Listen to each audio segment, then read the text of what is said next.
Hello, everybody.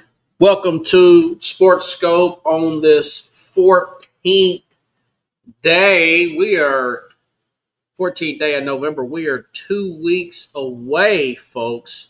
We are 2 weeks away from Thanksgiving night. Big football day there in the NFL. Hopefully, Mad New Yorker will be up here shortly. We'll talk about the five biggest games of this weekend, week 11. I mean, you got Detroit, Philadelphia, a couple of big college games as well. Texas, Georgia. Maybe perhaps a loser could be out of the college football playoff. Oklahoma, Alabama. Same thing. Well, I think Alabama with the one loss, that'd be okay. So also got the Mad New Yorker. Got to ask him about Brian DeBall.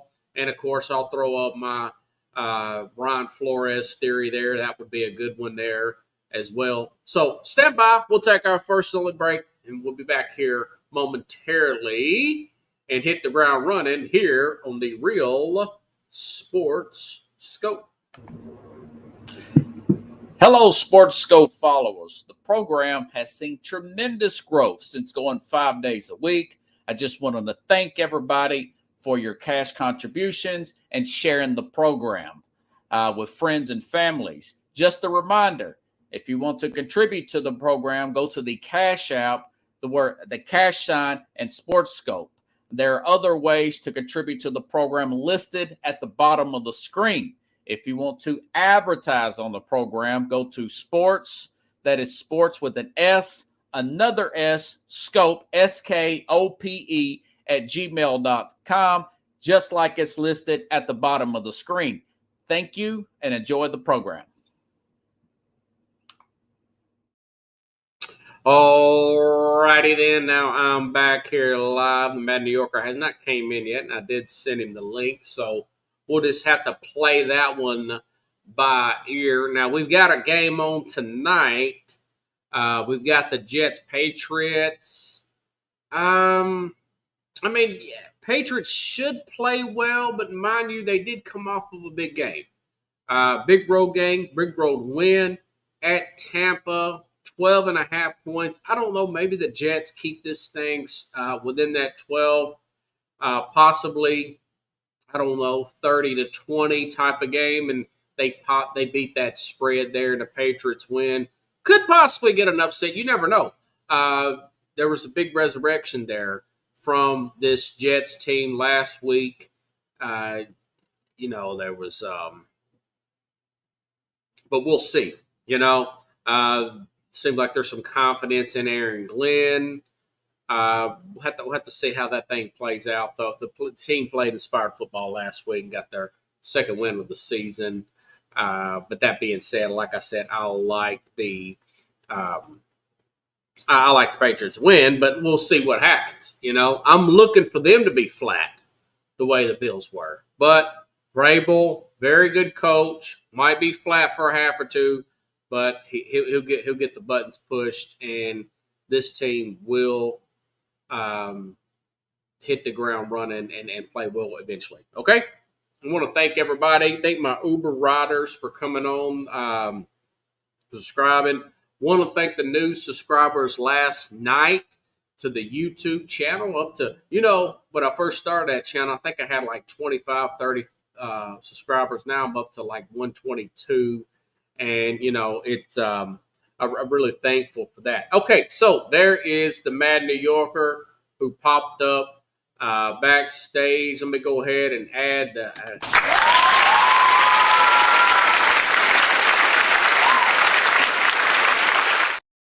Hey, man, how's it going? Oh, it's going, man. Been a long day, but I'm here, man. I appreciate you having me. Yeah, of course.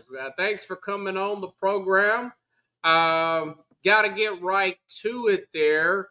You said you thought that Brian DeBall be fired. Are you surprised that what is his name, Sheehan or whatever, the general manager? Are you surprised he wasn't fired? And on top of that, he's in charge of the coaching search. Yeah, I feel like I'm We'll not see. sure what the process is for the Giants. I'm not sure what the thought process is for the ownership there.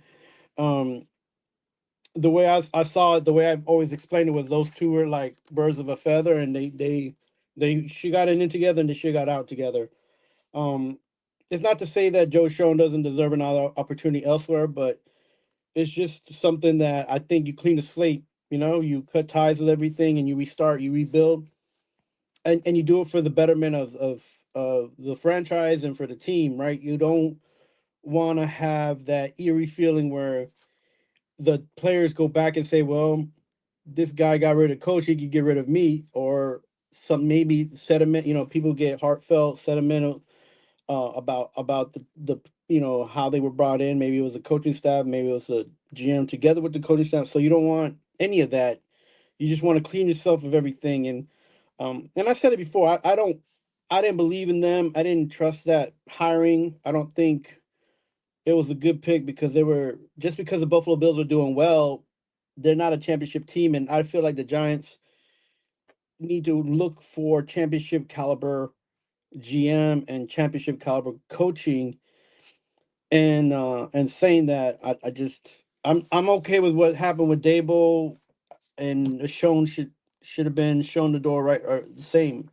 I don't know why he will be involved in the next hiring of the next coach for the New York Football Giants. So Do you think that the four concussion protocols that Jackson Dart went through, you think that played a bigger role in it? You know, he was fined $100,000 right. for forcing that the other day. Uh, or do you think maybe it's because of the defense and he was in charge of the defensive coordinator hire? What's your thoughts on that aspect of it? Um, there's so much talk here in New York media about what was going on and why he got fired. And I just the reality is, if you're an owner, I think it's just everything, right? You started off well, you got coach of the year, then it's not your fault that you lose a quarterback or a running back. That's on the GM.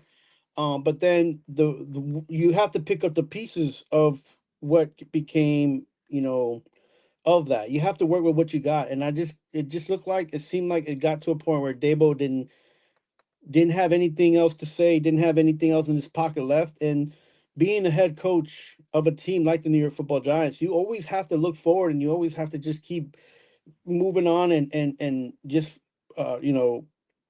trying to get past that. First of all, not just the division that you're in, but you have to be up and ready to go against the media that's out here, and you can't just put anybody in this position. And I always said that I'm, some people are like, well, who do you want, and like, why are you against them, and why are you against this coach and that coach? Is like, look, they don't have to be from New York.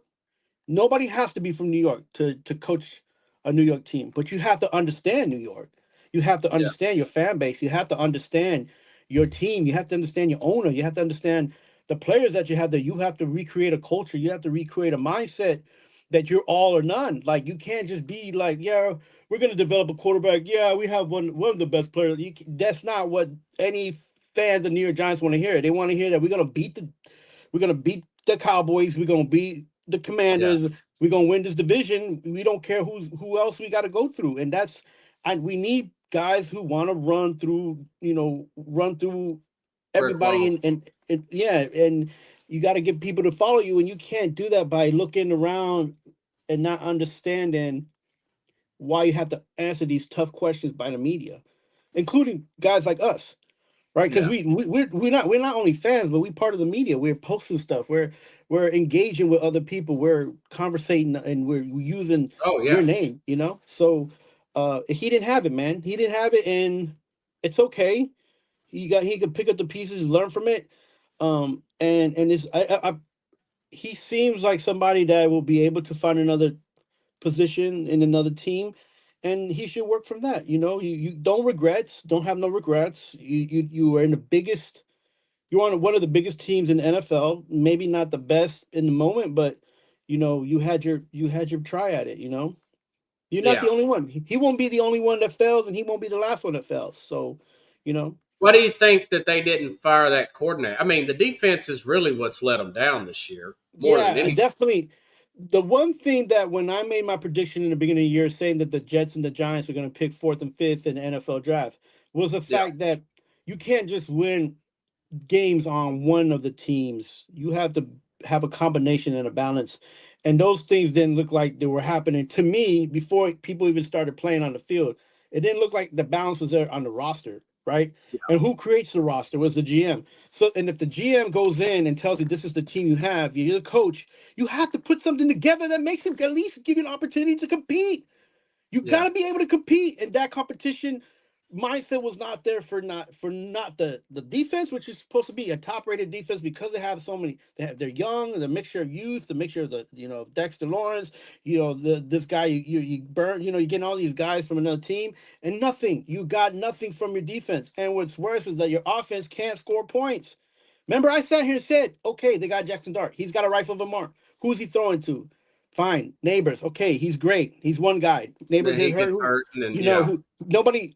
I'm not sure what the situation was. Hurt. With the situation with the wide receivers. I'm not sure what's going on. Like I don't know if it's uh um if it's one of those things where everybody just wants to lean on Neighbors, right, and not give the ball to another wide receiver. I don't know what the deal is, but those two things were not working when the season started. When they got into the opportunity where they could have won, they should have won, they didn't take advantage of it. Not as a coaching staff, not as a team, and not even as individuals going out there to compete. It just doesn't, and that's why I feel like yes, they let go of the coach, but I don't think Sean should have been like 2 minutes away from the firing as well. So I mean, I don't know what people were expecting from the New York Football Giants just because they had 2 or 3 good games. I didn't see it on the paper as if an opportunity they was going to have an opportunity to be in the playoffs. So yeah, and the number one thing is the owner never came out to say and tell the team that they were a rebuild. They were rebuilding in the rebuilding stage and just come and support us and let's try to win with what we have. Like if the owner would have said that to begin with, if he would have said that we're yeah. rebuilding, it would have been a totally different perspective. But they're over here dangling pieces like, oh, we patchwork, teams and offenses with Daniel Jones, and then they didn't re-sign Saquon, and just doing those things. It just felt negligent for not just the GM but the ownership for allowing that to happen. That those things to me is And why I I'm, was I'm not. okay with moving on from Barkley, but you let him walk out of the door. On top of that, even worse, you let him go to a division rival. Why not trade him? Even if you get like a fourth or fifth, at least trade him to the AFC or out of the division for crying out loud. But we sat here on That draft guy day. second guesses himself too much. We sat here in hard conversation on draft day, Robert, and you looked at me and you thought I was silly, but I was like, if you're gonna let go of one of them, you gotta let go of both of them because you Yeah, wasn't you wasn't gonna make anybody happy. Now, even doing that, they should have again what you're saying, what we talked about, get value for that at least. They didn't get any value, and on top of that, like you said, they traded it to a division foe, and he ends up winning the Super Bowl the next year. yeah, sticks it right to him. I The mean, very come next on. year, he likes to play nice with these guys. You got to take the emotion out and tell them it's never personal. But we have a job to do as a general manager, and we have to do what's best for the New York Giants, not what's. I feel I like mean, he was really. I want to say a word, but I'm not going to say it on here. But walking gingerly with Saquon. I watched it in that Hard Knocks thing, and I'm talking about she and the general manager there in that yeah, situation with Barkley. yeah. And to be honest with you, I don't know if that was a good thing that they made that. Um, Hard and that's Knocks. not. Yeah, I don't know if it's a good thing or a bad thing, but I'm glad I got to see it all the way through. But Oh, I I saw, loved it. I yeah, wish they'd do more of them and mandate it. yeah, really, and Saquon did one for himself as well on Amazon. I'm not sure if you watched that one. He's got one on Amazon. Yeah, on his own personal on his what the ride was during the same time they filmed the Okay, other I'll look one. that up then. Yeah, yeah, it's By the interesting. way, a side note: the Amazon. There's a very good series about a USC player in the early 2000s that played on that Matt Leinart national championship Reggie Bush team. The cocaine dealer, the dealer. Yeah, I he saw that. still. You know what? I felt like they stopped short of saying this guy was providing steroids to the players. They didn't say that in the documentary, but I felt like it insinuated that. Yes, I feel like they mention it without saying it, and without throwing anybody Yeah, under the bus. that's really good documentary. Usually Amazon's documentaries are terrible. They're not like Netflix or was 30 for 30s, but that was good. Yeah, no, it's a good. And that was crazy. You can't make that stuff up. That guy's lucky to be alive. But But he's still in it was jail. good. It was very good. Yeah. So I'm like you, man. I made some notes. I mean, they were 31st and against the run last year, or this year, excuse me, currently. They got Dexter Lawrence, Brian Burns, Kayvon Thibodeau, and Abdul Carter. I mean, who do you think they should get? I had a suggestion last night, but do you have anybody in mind you would like to see them interview or possibly bring in to hire? I would rather them bring in Michael Strahan as, now listen, before you jump on my Yeah, words. that's all right. Go ahead. As a consultant, to make sure that Sean, if he's still the one in charge of bringing in, to make sure that they both be like, this is what the Giants are about, this is what we want as a part of our culture, and this is the kind of coaching staff that we need to get. And I mentioned this to other people that I talked to and I spoke with, man, I don't care who they bring in. What I care about is that the people they bring in, the staff they bring in, that they ain't leaving the door the next season. We got 3 examples, and I gave 3 examples to the people I talked to. You got LaFleur at Green Bay, has one of the best winning records, and I can't stand this guy as a coach, but he has one of the best winning records in the NFL for the last 3 seasons, but he doesn't have a coaching staff that's been there with him for the last 3 seasons that's been consistent. Can't get into a Super Bowl. Second one, what we saw with Mike Vrabel, some of the best coaching staffs that he had went to the playoffs, and as soon as those guys started going to different teams, never got past the playoffs. Right. Arthur Now, Smith. so there's something to be said about a coaching staff that can stick with you for 4 to 5 years, and you will be going to a playoff plus a Super Bowl if you have a good head coach. And the best example we have, who's done it already in the last 10 seasons, is the Kansas City Chiefs with all of the guys who've ever been on that coaching staff. They could tell you they've been there for 3, 4+ years, and they're good. They're good because they're all on the same page. They all have a message. They all have a culture, and it doesn't matter who they bring in as a player. Everybody's on the same page as a team, and that's very vital and important. So you could pick anybody you want out of a hat. I don't care, but make sure his coaching staff don't want to leave the New York Giants in the next 4 to 5 years. Well, that's the price of success. I mean, if you start doing well, you're going to get people's going to start plucking your staff. Oh yeah, but how many Kansas City head coaches? Well, Matt Nagy got hired away. That running back coach, who I told you was not really a good coach. We found out the guy that was later fired as a coordinator for UCLA. Right. I forgot his name now, black guy. But Nagy went to the Bears, got fired, brought him back. That's right. And then Stagnola, he didn't leave because he's already been fired as a head coach. He's not head coach mature. I think want to say he's been fired twice. I know he's coached the Rams or somebody. Yeah, he was an interim coach, and then he became the coach of the Rams. Yeah, and they wasn't that good under him. But even if you use those 2 guys, a couple other guys here and there, they're pretty consistent in their coaching staff as far as even when Spags came back. He brings a lot of these guys back when they do get fired, kind of like Belichick. Yeah. So like coaching, like even if you mention the Patriots, they've had the same few guys. They have 1 or 2 guys that left, but they've had a core of coaches that are at least 3 or 4 coordinators that stay with this guy. And Ben Johnson stayed a few years too long. I think a year or 2 longer with Dan Campbell. And so did Aaron Glenn, but I didn't think Aaron Glenn was that good. But I know Johnson was highly sought after, the offensive coordinator, and he stayed a couple of years because Dan made that family-like atmosphere. with the coaches. Here's my suggestion. Brian Flores, because your defense is so bad. Of course, now his lights went off. Now when Brian Flores with the Minnesota Vikings to be your head coach and bring over the quarterback coach, Josh McCown, former quarterback, back up 18 years. He's the quarterback coach with the Vikings. You could bring some of that magic over there. I think that would be an ideal because you want somebody working with Dart, that you think has some sense and has a quarterback background. You know? I feel like they're putting way too many eggs in one carton with Dart. I don't know if he's the future yet to say that we're going to make sure that this kid is got a coach that can coach him. I don't feel like Dart is that player yet.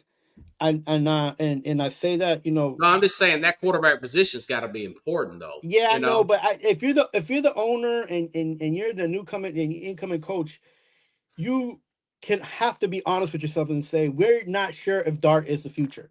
You cannot just be like, this is the guy, we're gonna go with it, because what happens is like you can even bring somebody in to bridge that time frame, because the thing is that if you're that coach and you come in and you say that's your guy, in year 2, year 3, if he ends up being like Stroud or ends up being like a quarterback that did well the first year and then the second year they can't get out of their heads, just like this quarterback here in at the Jets. I don't know what's wrong with him, that he's not doing well. But yeah, like if you're like you can't just put all that. I think that's one of the problems the Giants have, is that they're naming this guy the next Tom Brady, the next big thing of New York, and he's not yet. I feel like you got to earn that. So you would draft another quarterback? I would not. No. Don't get me wrong. Now I would move my pieces around, and I would solidify my offensive line, get a running back, solidify my defense in the back end, and just if you bring in a guy like McCown, it's okay. But I like what would be good about him is that he's been in New York, he's been a Jets quarterback coach, he knows media, he knows how to handle himself. So that's not a bad idea. But again, who's he gonna? I would be more interested to know who your coaching staff is going to be. If we even bring in someone like Antonio Pierce, for instance, who's your staff going to be? Are they as young as you? Are they older? Are they looking to be in the future with the Giants as a Super Bowl team, or are you looking to get a job because you coach the Giants? That's who I want. I want a coach that's going to stay in New York for 5 years, guaranteed, and I'll pay you whatever you need. Just stay here, and we're gonna do this, and we're gonna do it the right way. What you really need is kind of like you need a veteran staff, guys. That's probably not going to job hop. That's been my philosophy. If you hire a boy wonder guru guy that's worked with McVay or whatever, or Kyle Shanahan, and they're our age or a few years younger, and they bring in other guys our age or a few years younger, and they're all ambitious in air quotes, and they jump. What they need is guys that are older around them, that's been in the league 15, 20 years, preferably 50s, 60s, closer to my dad's age, veteran coordinators that had been fired a couple of times, and they're not really that ambitious to go out and get that head coaching job. You want to keep those. That's what I want here in Tennessee. I thought we had that with Callahan and his dad, but his dad was just the offensive line coach. The defensive coordinator's a young guy too. Denard Wilson's our age. You don't want young guy. You want Wade Phillips as your coordinator. That's right. With Sean McVay. That's how Sean McVay started off. Then he started, once he became a head coach for a few years, then he started going with some other guys, because I think Phillips. I would like to maybe get a guy like maybe Rex Ryan as your coordinator. You want a guy like that can really hold down that side of the ball. I mentioned McCown specifically because I didn't want Flores going out and just getting somebody nobody's never heard of to be their offensive coordinator. You know what I'm saying? So, but no, I mean, some people brought up Lane Kiffin because he coached Jackson Dart in college. Colin Cowherd said. Yeah, I mean, are you going to make the mistake again of picking up a coach because he knows he knows and has a relationship or a former relationship with a quarterback? Like, that Yeah, I'm it's Lane Kiffin. I would probably take another college job or just stay at Ole Miss personally, but that's just me. yeah, and then he's literally 1 year shy of being a team like Vanderbilt, where he might have a successful season, ain't gonna win the championship, but at least he'll have that successful season, right? Right. Because that's what is available to him, and that's what he can do in Ole Miss. He's not gonna be able to change the culture here in New York, and hell, he's gonna get slaughtered by the media, Yeah. and especially for what he's done in the past, which a lot of people don't even remember what he's done in the past because he's been in the college ranks so long that they don't even bring it up because they don't care Yeah. about what happened. But once you get in the NFL, all the stuff from the He was closet starts super falling young out. with the Raiders. He was way too young for that. But Al Davis does crazy things. We kind of went far with that. I knew you'd be amped up about the Giants. It's just so Quick, much media noise, so much junk out there, and I'm like, I'm not a fanboy to say, but I am a fan, and I'm a realist, and I don't all these things that I hear, I'm just like, no, we don't need Bill Belichick back. You don't need Lane Kiffin. You don't need No, John I've Gruden. already got Bill Belichick's job lined up. I already got that. It's not the but Giants. but what they need to do is have Flores a. and McCown is who you need. They And just need some a group older of guys. guys around them. Yeah, You because know? look, I make fun of McFleur all the time because I just think he's too passive. But I feel like had he had a better staff around him that was consistent, the Packers would have been in the Super Bowl maybe 2 years ago, and maybe even making a run for it this year. But he don't have a staff Yeah, it that's goes down to these young guys. People, and I had this argument with Rich Ferris talking about the Titans. He said, well, guys want to get people they're comfortable with as a staff. I said, that's the problem. yeah You want to get the best possible position coach, coordinators around you, regardless of relationship.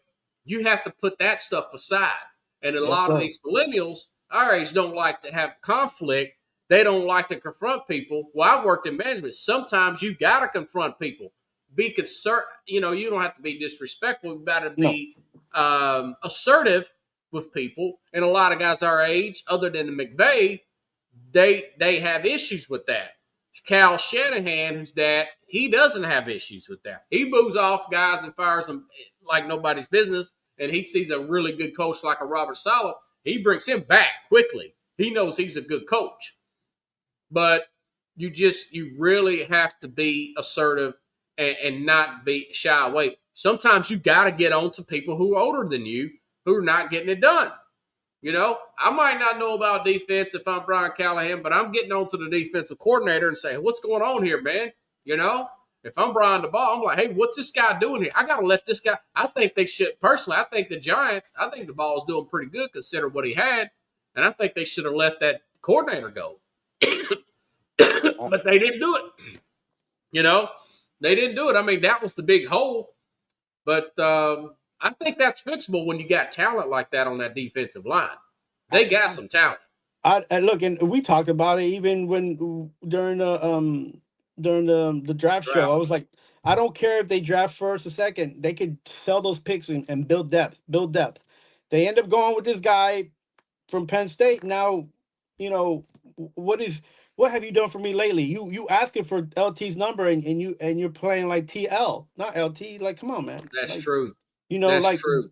I don't mind. He had confidence. He came in fine. They're gonna give him a huge rookie signing deal, whatever. But work for it, bro. Work for it. Work for the fan base. Work for yourself. Work to be part of being rookie of the year. Put the work in so we can crown you already. Like, you can't be LT and be looking like somebody that's not even worth the number one draft pick, man. I mean, That's why I think they need a strong Brian Flores. He made a team that was soft, that couldn't tackle well, and they hit hard. They made open field tackles. yeah, He said he and, learned from the situation with Tua. He was doing fine there in Miami. yeah, I think his next try here, he will correct the mistakes that he made in Miami. Yeah, and Matt, don't get me wrong. I don't think that this kid's a bust at all. I just feel like he got Who, signed. Dart? He can't. No, Carter. Like I was like, Oh like yeah, I think Carter's a good player. yeah, he's a He's good just player. getting He's just over. He's getting overshadowed because Burns is having such a good year. You yeah, know. I feel like there other defense will get there eventually. It also will matter what coach to get next, but the team is again it's a rebuilding season. Like why was the fans? Why was all of New York like oh Scatterboo Dart the 2 games in? I Well, told you this was gonna Scadaboo got happen. done for the year, and so did Yeah, Malik Neighbors. I Dart's told you been this in was gonna 4 happen. I was concussion like protocol. I mean, you got to look at it from a realistic standpoint too. yeah, You know, I was trying to you be as start real as getting key possible. players falling off like that. And but that's always going to happen anyway. Like you always have to be open minded and be like, okay, injuries will come because they're a part of the game. But this some of these fans were screaming playoffs. After they won the first game, I was I like, thought oh, they this win maybe 7, 8 games, but either way, we spent too much time on that. Nico Harrison also fired from woo-hoo. the Dallas Mavericks. That felt more like a knee jerk reaction. It's 2-8. I mean, they're 10 games in the season. They got 72 more games to go. And the fans hollering, fire Nico. And of course, Nico gets fired. I said from the get go, I wouldn't know. I was okay with the trade. I just thought they should have got more out of it, got Right. more picks. They only got 1 first-round pick. What's your thoughts about Nico Harrison getting fired?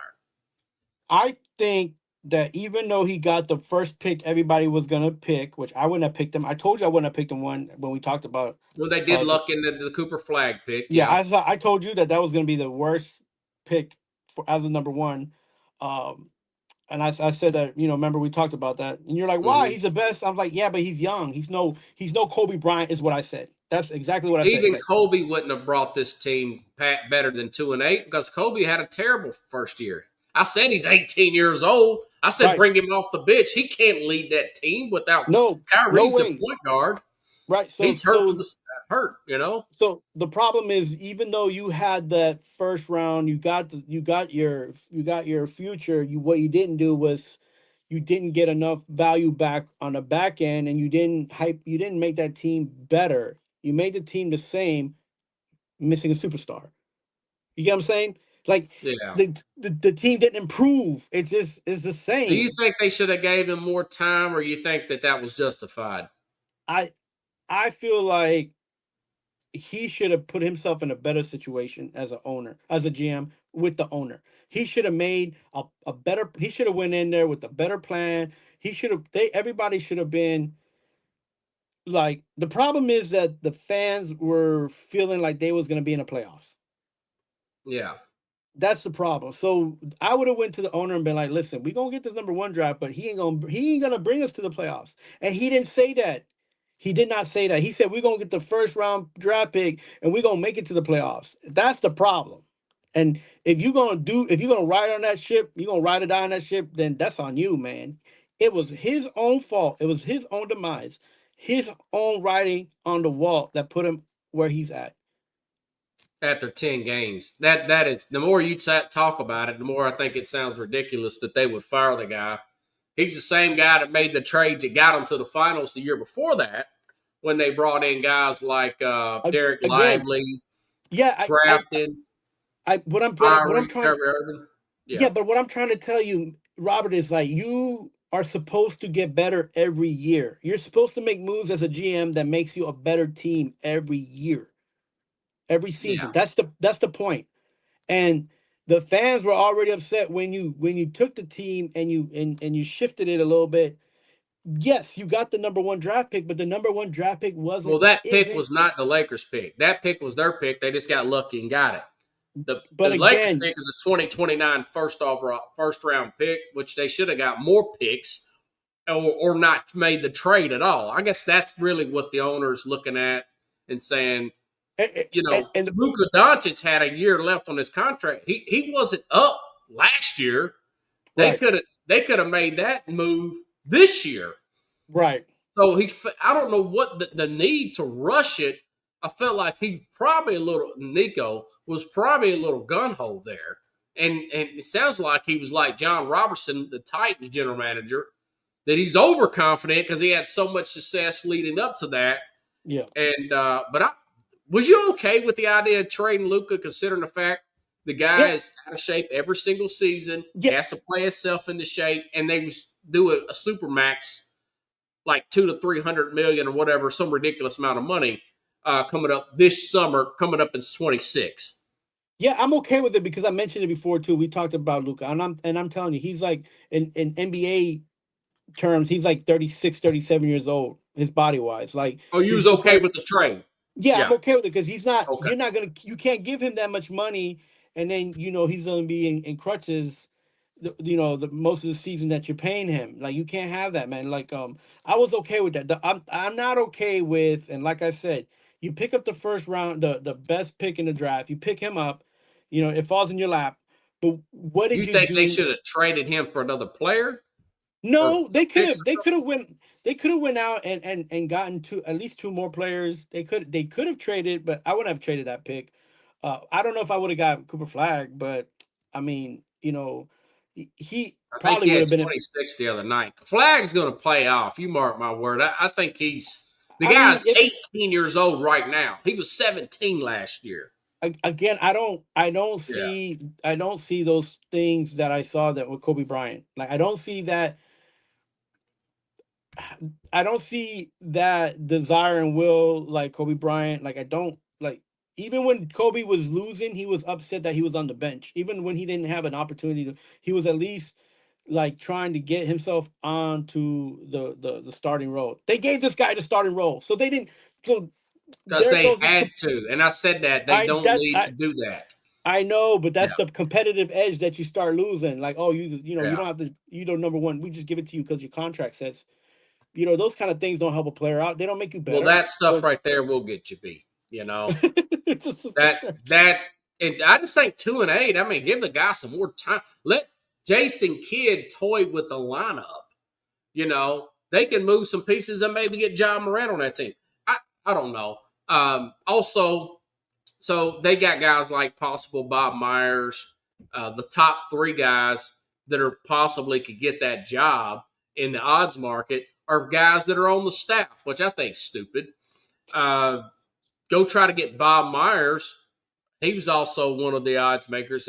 That's former Golden State Warriors or this Mhm. Erie guy who used to work with the 2019 Raptors executive where they brought in Kawhi Leonard. Those would be my two favorites, not Michael Finley or a couple other guys that are already on the staff. I don't understand that, man. The definition of insanity is doing the same thing over and expecting a different result. Just wanted to get your take on that. We're a little tight on time, but we definitely got to go over some of the games. Tampa Ooh, Tampa and New heartbreak. England, that felt like a playoff game. We both picked Tampa. Yeah. I thought Tampa was going to win that game all the way up to the fourth quarter. I still thought Tampa was going to win that game. And it felt like that just Vrabel just simply outcoached Todd Bowles, Yes. and they just didn't make the mistakes that Tampa did. And Tampa didn't utilize their running game as much as I thought they would coming off that bye week. What's your thoughts about that game? Very disappointed for the home team to lose a game to the Patriots like that. I think this one stung Tampa Bay, the team, and the fans. But what I do like about that game is that it made it look like they still have to figure it out and try hard to win games. You can't just go in there and win the game in the first quarter, the second quarter, the third. You got to play out the whole game, and Yeah, you got they to had be an early competitive. 7-point lead in that game. So, Tampa so did. they so that I like the fact that the Patriots were very competitive. They were just trying to come back, and they did what they did. It was a good game. Tampa Bay, wake up! People ain't just Yeah, gonna give you the game, man. And this was a good test, and I hope they take it as a test and get better and play better. But the reality is they could take it also as a chink in the armor and just start falling apart. So I'm not sure where they're gonna go now that's with true because they from have won this. a lot of games where they're right on the seat of their pants Yeah. at So the beginning of the season. I feel like Tampa is the Denver Broncos of the NFC. NFC. Yeah. Yeah, Bo Nix kind of reminds me of Baker Mayfield, except Nix is a little quicker. Now, we're both wrong about that freaking not San Francisco, Pittsburgh team. Uh, you know, we talked about it last week with the offensive line injuries with the Chargers. They brought in Trevor Penny at the very end. Seemed like he did okay at that left tackle.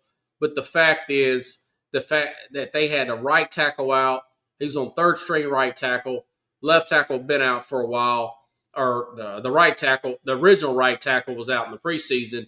The backup right tackle was out in this game. Joe Alt, the left tackle, was out, and the fact that they could not control the line of scrimmage there. Um, the Steelers are what I thought they're just an up and down team. They're an older team. They're just a minute. And the flip side, Rodgers can't get away. I mean, he just the wall come collapsing on Rodgers in that game. And of course, they lose 25-10, making us both look like idiots here. What's your thoughts about that particular game? DK Metcalf is your superstar, but you know that he's going to be double teamed. If you're a wide receiver, a tight end, a running back, and you play with Aaron Rodgers, you need to catch the ball. You need to catch the ball, and you need to be looking for the ball. I don't know how many times Pittsburgh go up and down the field. And they can't run the ball either. They're running. They average about 2 yards a run. You know, these guys are killing me. I mean, I'm thinking here. What if Aaron Rodgers had a better wide receiver core? And it just can the Pittsburgh Steelers score more than 21 points a game? No, and they're not going to the playoffs. Or if they will, they're not going to win in the first round. And this is it. Like, they'll be one and done. Yeah, man. I was way too optimistic with them. I knew that they would be back. I think Baltimore is going to come back and win this division. You could see it, the writing on the wall. Of course, we was right about that. They beat Minnesota. Yeah. Some of those games McCarthy was throwing, some of those throws for him looked like the Ravens defense looked like they were fielding punts out there. You know, but anyways, I think Baltimore, they're in great shape to come back and win that particular division. You know, Philly, Green Bay, I guess we could talk about that. You know, there's some talk about maybe LaFleur's job being in jeopardy. Talked about that a little bit earlier. It does seem like there's just a little bit of grit missing on that team. The defensive coordinator looks good. Adam Schefter saying this week that he might get a job somewhere as a head coaching job, mentioning that. But the team just doesn't look physical enough on an offensive standpoint.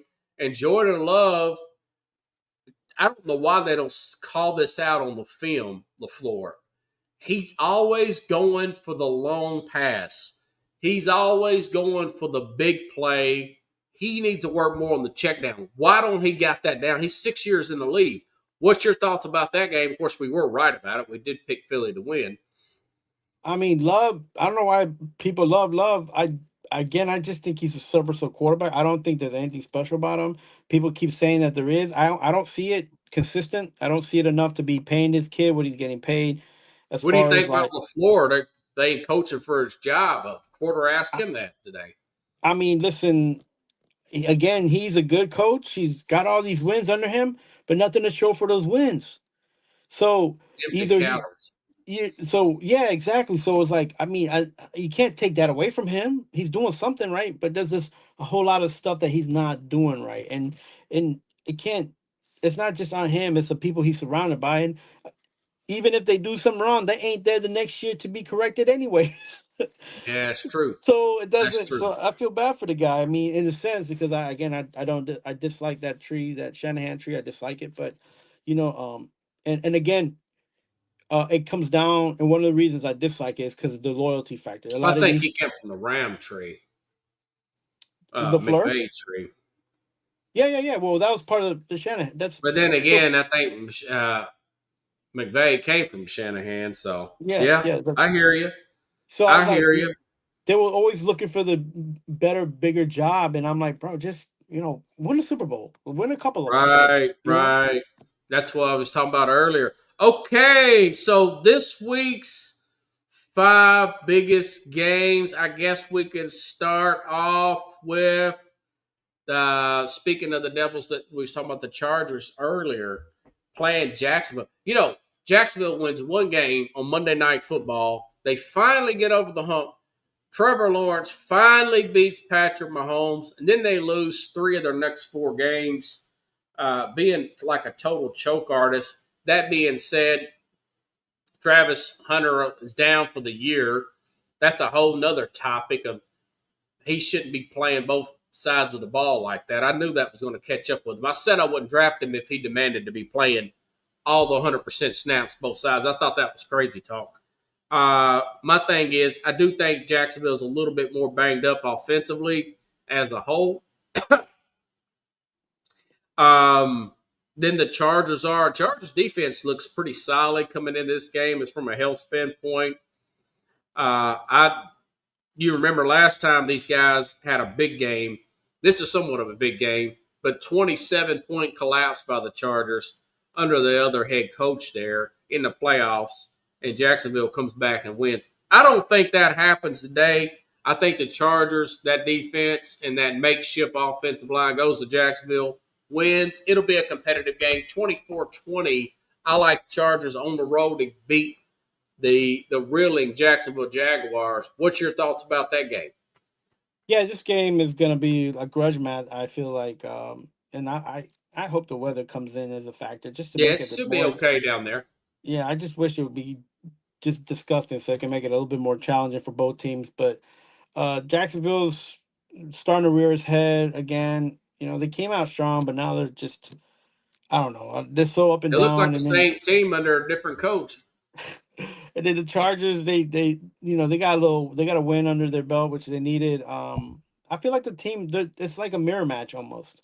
So the team that has a better kicking game and the better uh, special teams, I think is going to win this. But yeah, I'm with you. Maybe 27-24 by a field goal, toss up. Chargers. Let me see. Let me give it to. It's at home. I'll give it to the Jaguars. So you're gonna pick Jacksonville? 27 over 20. Yeah, 27-24. All right, It's a field goal. I'll take. I'm up one. I like to get a little You cushion you there. So you love the Chargers, man. I don't. I feel like they're so overrated. I would have taken Jacksonville, but they're all banged up, man, and they look suspect, man. Yeah, but this is one of those games that I feel like Trevor Lawrence, he's home. The home crowd is going to be rooting for him. They need to get a win to be in contention for a better playoff spot, and because they're in the division with Indianapolis, and I feel like this is a good game for them to just sneak up on the Chargers who are still hurting and recovering. So I picked against the Chargers before this year. Picked against them last week, and they beat me. Anyways, Kansas City plays Denver. yeah, Denver has been the luckiest, most just they're the luckiest team in the NFL this year. Other than they had a bad break against the Colts this year. Other than that, very lucky. Kansas City coming off that loss 2 weeks ago. They had a bye week. They're 3.5-point road favorites. Andy Reid off bye weeks 22-4. He is sharp as a tack. Looks like they may have Isaiah Pacheco back as well. Patrick Surtain looks like he might not still be back. Of course, they're 2-0 without him, the Denver Broncos. This game is at Denver, but I like Kansas City. Denver has not had their bye week. Kansas City coming off their bye week. I like Kansas City actually win pretty comfortably. 27-17, Chiefs win, cover easy on the road, and get back in the mix there because they got to make up some ground and make it up fast. What's your thoughts about Denver, Kansas City? I think it'll be a really good game. really great game. This should be the game of the week. This is a team that's trying to be playoff contention, be in the mix. If they don't want to hear about Kansas City. I feel like everybody keeps talking about Kansas City, Kansas City. Look, this game is going to be in the last few seconds of the game it's going to be 28-27, and it's going to be Kansas City winning. But this game is, it's going to be the first game that Denver is almost is not going to be able to win in the last few minutes Okay. because Okay. of one man, Mr. Patty Mahomes, and he's in Denver, and he plays differently in that elevation, man. He plays well down up there for some reason. Yeah, and I mean he's going to be chased. That defense is going to get onto him. But the special teams, this is a special teams game. This is a playoff game for both of them. One of the team wants to show that they deserve to be in the playoffs. The other team wants to make sure they make the playoffs. And this team, this is going to be 28-27. This is going to be a great game. But the Yeah. Chiefs will win this. Be a very good game. I will say this. Steve Spagnuolo, this is one thing I think he'll probably catch is they do struggle with these mobile quarterbacks. I saw those big first downs that Justin Herbert picked up with his legs in week 1, and this Bo Nix got some wheels. That's something that I would probably put a safety down in the box on 3rd and long, because I don't think he can get the ball deep. If I'm Kansas City, that's the only adjustment that I do. That's something that could potentially beat them. But I do like Kansas City to win and play well and cover easy. This game could possibly be the game of the week. Seattle, LA Rams. Oh. 2 red hot teams right now in the NFC West. The 2 West, as this is going to be great.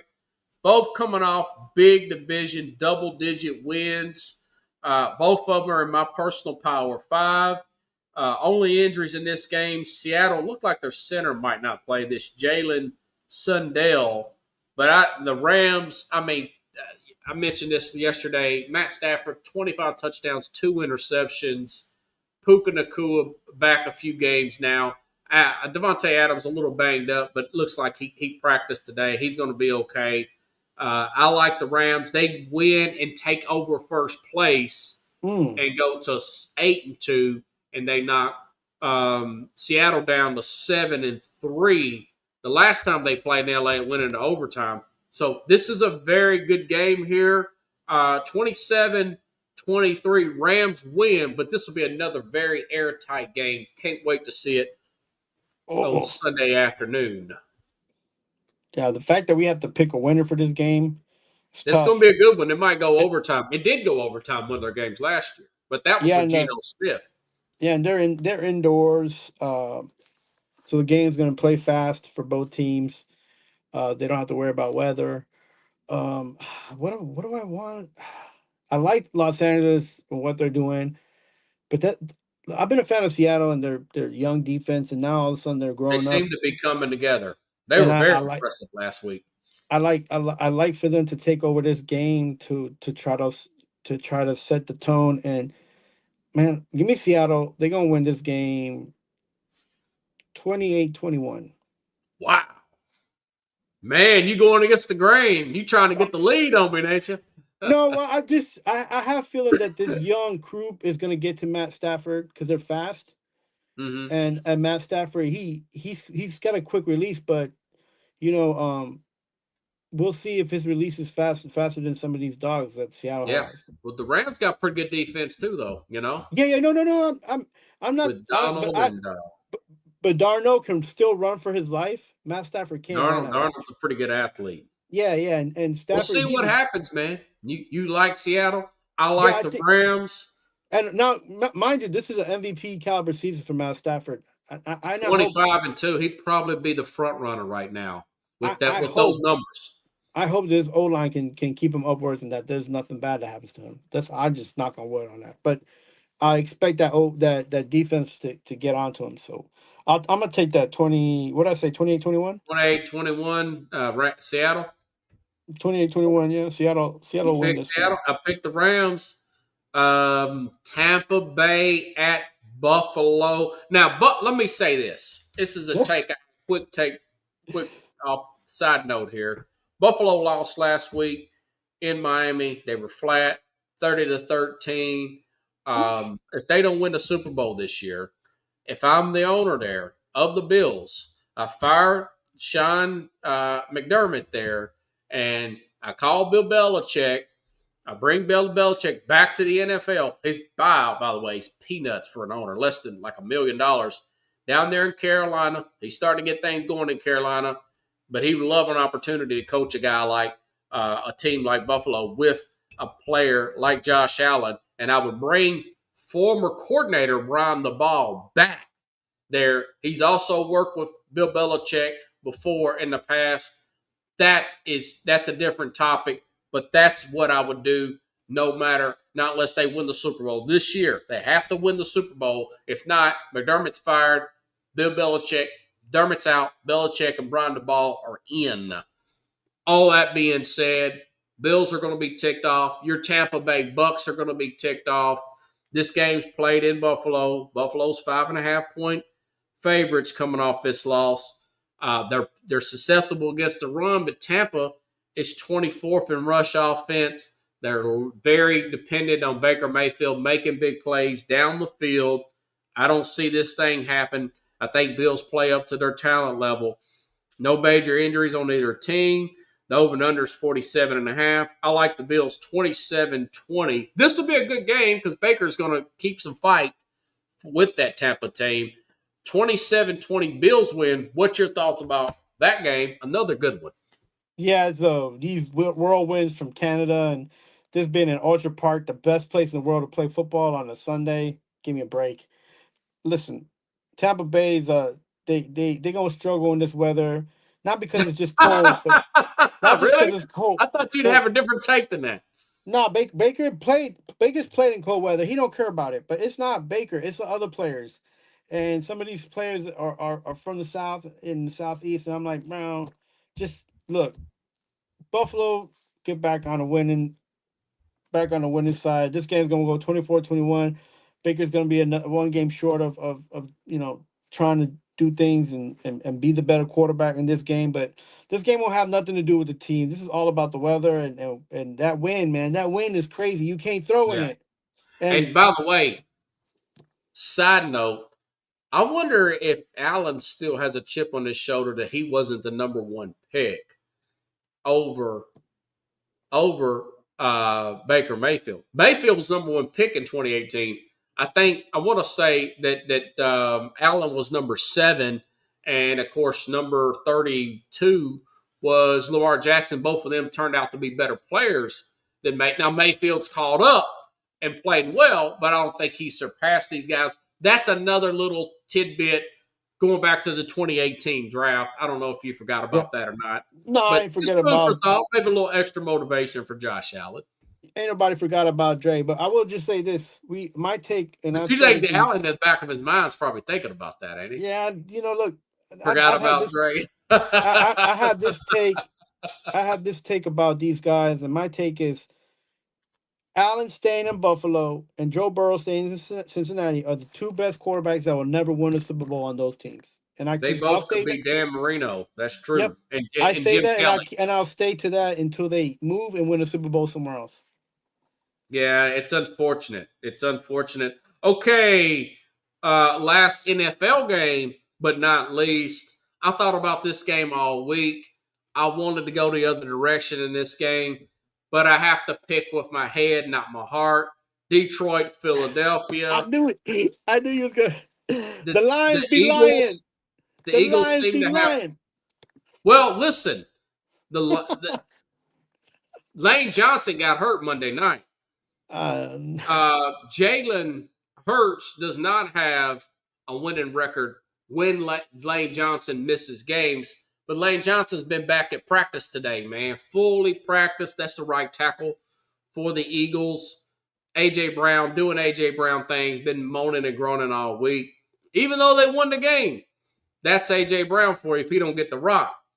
That being said, the Lions see they didn't have their Kirby Joseph did not practice today.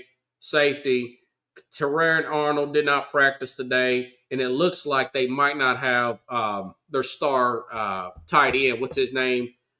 He didn't practice today either. Sam Laporta. So I'm concerned about that, and it's also a road game. and Dan Campbell's calling the plays now, so he don't trust the play caller there.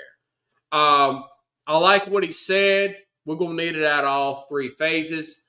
If they go in there and play the way they played the Ravens about a month ago, they could very well go up there and beat Philadelphia in that Philadelphia. But with those injuries like that, I just do not see it happening. Unfortunately, I want to pick and I hope I'm wrong, folks. I really do, because I want to play Dan Campbell's post-game speech next week when I come back on the air. But it's going to be 31-22. I think the Eagles are going to end up winning this game, unfortunately. What's your thoughts about Detroit at the Eagles on Sunday Night Football? Yeah, Lincoln Financial is going to be cold as ice. Yeah, and also an indoor team versus outdoor, but they're tough. There's gonna be a running game, focus on a running game, because I don't know if you can throw in that wind. I don't know if you want to, but it's really windy up here, man. This has been crazy it was weather cold weather here early in the week here in the South. I don't. If you've been to Detroit, I'm not a better, but I think that the Philadelphia Eagles are gonna run this, and they're gonna run Detroit out of town. This game's gonna be like 32 to like 24, man. Okay, we're about the same. Yeah, we're about the same. Try, but they're not. It's not one of those games where the air game is in your favor, and if that's something that you depend on with St. Brown and your Laporta and even Gibbs catching from the backfield, this ain't that type of game, man. This is gonna be cold and just real hard knocks, man. So we'll see what happens. Hope I'm wrong. Love to see the Lions go up there and beat them. Just because I love me some Dan Campbell and I love what he's built up there in Detroit. Lions be lying. Huh? Lions be lying. Man. Well, we'll see. We'll see. We shall see. Now, Oklahoma, Alabama, there's some beef here too. Alabama got embarrassed by Oklahoma last year. Yes. Practically a blowout. It's like a 3-score win. Jalen Monroe, remember the quarterback for Alabama, totally awful game. I want to say had 2 or 3 interceptions in that game. Really bad game. This year, of course, you got a new Ty Simpson there. Of course, John Mater, whatever his name is, with Oklahoma. Oklahoma is coming off a bye week, but this game is played in Alabama, okay? Alabama's technically favored in this game. But that being said, it was 24-3 last year in favor of Oklahoma. I just think Alabama at home with that defense, I'm a little concerned their lack of running ability with Alabama. That being said, love Alabama's defense. Love the way Ty Simpson's playing. 27-23. This will be a really good game coming up Saturday afternoon. Alabama beats Oklahoma. What's your thoughts about that game? Yeah, unfortunately, these guys are going to knock each other sideways every single time. It's going to be a tough game. This is special teams. Whoever makes the most field goals, whoever takes the most and makes them is going to win this game. This game probably going to go in Alabama's favor. Anyways, they get better wins off of defense for their offense. They get set up better than Oklahoma does. And I see this game I see this game as an Alabama win, 27-20-21. I think Alabama's a little bit better on that end of defense, and then again, it's a special teams game. Special teams going to determine the score, man, for sure. It will come down to special teams. And Brett Venables done a pretty good job. I thought he'd be fired by now, and he's done pretty good. He went out and got him a quarterback. We'll see. This will be a big game for his resume. He has won already. They beat Tennessee, and I went on about Tennessee and their lack of defense. Okay, Texas and Georgia. This is turning into a rival too. Texas manhandled at Texas last year in Austin, if you remember, about Georgia. But then they play in the SEC championship game. Texas looked like the better team most of the night. And then Georgia's quarterback, Carson Beck, gets injured, and then Stockton, whatever his name, comes in. They win in overtime. Georgia wins in overtime. So does Arch Manning does he come in, play great on the road, and beat Georgia in Georgia? I just don't trust Texas defense. Look, 31 points against Vanderbilt they gave up, and they gave up 38 in overtime to Mississippi State. Mississippi State.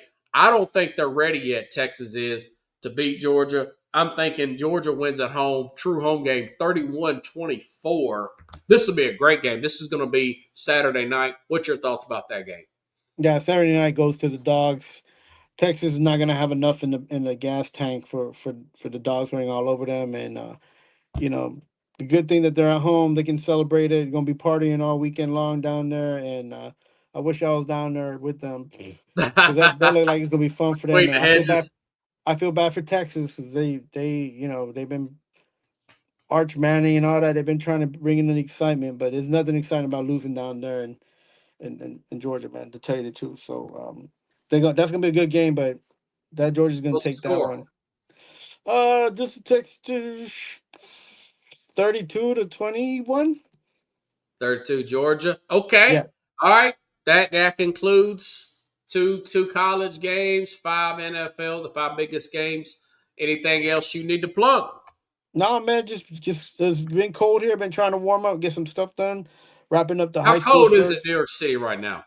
It's only 40, like 42, but it feels like it's 36 because the wind is so blazing cold and blowing everywhere. It's windy as all get out up there, man. Yeah, so you can fly a kite if you like the cold weather, but it's we're trying to get everything going here and situated, and winter meetings are starting soon, and the GM meetings already gone on the way, and baseball's heating up Has again. free agency started in Major League Baseball? That started December. That starts right now. The GMs are meeting, and the winter meetings is next month. Okay, cool. So yeah. We'll see what goes on. There've been a few signings here and there, and all the awards been coming out this week. So, just what, it's all the sports stuff really doesn't matter because of the stoppage of the government that just started up again, and this whole gambling stuff that's been going on in all these sports, man. Yeah, the Guardians and stuff. Yeah, I didn't get to those two pictures that got that thing going on with them. Maybe we'll have that at another time. That's a good one. Oh, by the way, Joshua, it looks like Anthony Joshua is going to fight Jake Paul. Would you watch that fight?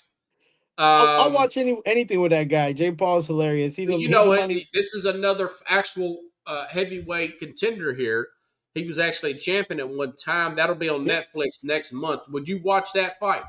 Yeah, I'll watch it because I feel like I would watch it, but I don't feel like many people will because they still don't take this Paul guy serious. So, well, Joshua's a real fighter. Yeah, but Joshua was knocked out by a fat guy one time. That Ruiz guy. Yeah, so, and I want to. That's another reason I want to watch it too because I want to see if this guy still got something left in the tank. And I kind of like to see somebody knock out Paul, but then again, Paul could be taken serious. You never know. He may beat this guy and fight the other heavyweight champion, the actual champion. Yeah, I'm just glad when they're in the ring, it's between those two guys, and Paul. He's doing his due diligence. He's training. He's watching his weight. And he's doing his things. And I think that now the last 3 fights have been going on. They need to take this guy as serious as a fighter. Well, I'm not saying he's not fighting a 60-year-old man now. So, all right, Mad New Yorker, everybody, have a round.